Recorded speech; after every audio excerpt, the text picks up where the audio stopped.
Dudas ante la instalación del Poder Judicial en tiempos de la 4T. El 24 de noviembre de 2024 venció el plazo de inscripciones para aspirar a los 881 cargos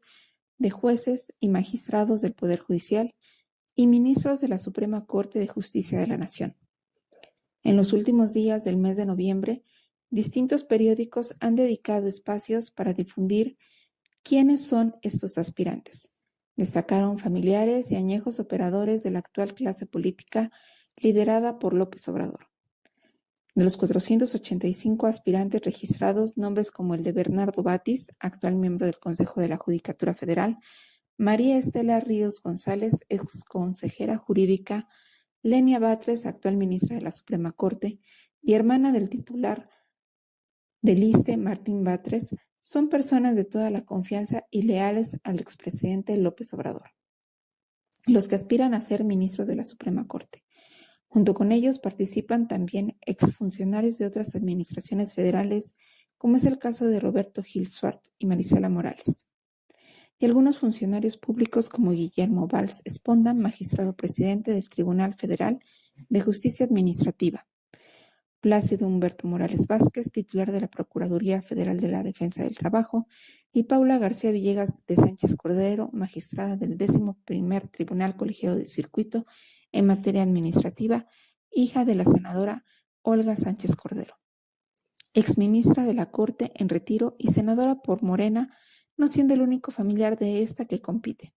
Se suma su sobrino, el magistrado Jorge Emilio Sánchez Cordero Grossman, quien participa por una de las posiciones de la Sala Superior del Tribunal Electoral, así como el ex colaborador y subsecretario de Gobernación, Ricardo Peralta, cuando la actual senadora fungía como titular de esa dependencia en la administración de López Obrador. Para el grueso de la población, nombres como los que se mencionarán no son tan identificables, pero que son afines a la ideología de Morena, ya sea por conveniencia o convicción. Entre estos tenemos a Celia Maya, actual consejera de la Judicatura Federal, es candidata por Morena en 2 ocasiones para la gubernatura de Querétaro. Eurípides Flores, diputado federal por el Partido Oficialista y representante jurídico de este ante el Tribunal Federal Electoral. Susana Batis Zavala, consejera jurídica de la Ciudad de México e hija de Bernardo Batis, Jaime Cárdenas, ex titular del Instituto para Devolver al Pueblo lo Robado, INDEP, y esposo de Luz Mijangos, actual titular de la Fiscalía Anticorrupción. Eduardo Andrade Sánchez, representante legal de Yasmín Esquivel, ministra de la Corte, por el plagio de su tesis de grado. Juvenal Carvajal, jefe de la ponencia de la antes citada, Fabián Estrada Tena, Arturo Bárcena Subieta y Ana María Ibarra, la primera excoordinadora y los 2 últimos secretarios de la entonces ponencia de Arturo Saldívar, cuando fue ministro de la Corte, hoy funcionario del gobierno de Claudia Sheinbaum e integrante del Comité de Evaluación del Ejecutivo, entre muchos nombres más que podrán pasar desapercibidos. Como podemos advertir, el conflicto de interés y alineamiento político son las constantes para instaurar un poder judicial federal libre de corrupción, nepotismo, democrático, elegido por el pueblo. Mientras todo esto acontece, la cultura de la prevención y la solución de controversias por mecanismos no jurisdiccionales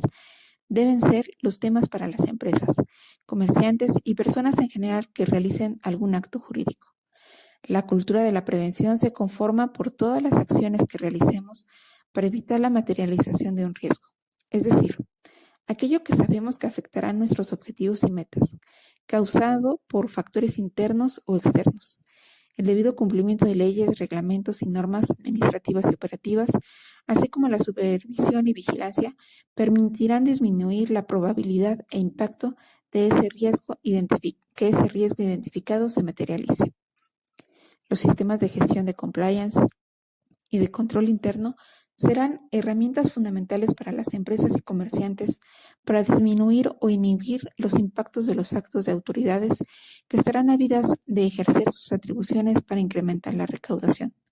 con y sin justa razón, mientras que la solución de controversias, diferencias o incumplimientos a través de mecanismos como el arbitraje, la conciliación o la mediación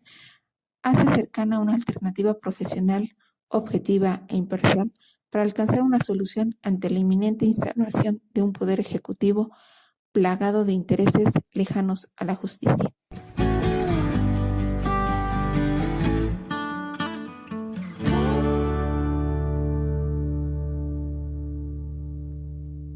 Recuerda que puedes escuchar esta y otras columnas de opinión en comentariodeldia.com, en las plataformas de Spotify, Apple Podcasts, Google o Amazon, y por supuesto no se te olvide seguir a @comentariodd en Twitter, Instagram y Telegram, y a @comentariodeldia en Facebook y YouTube.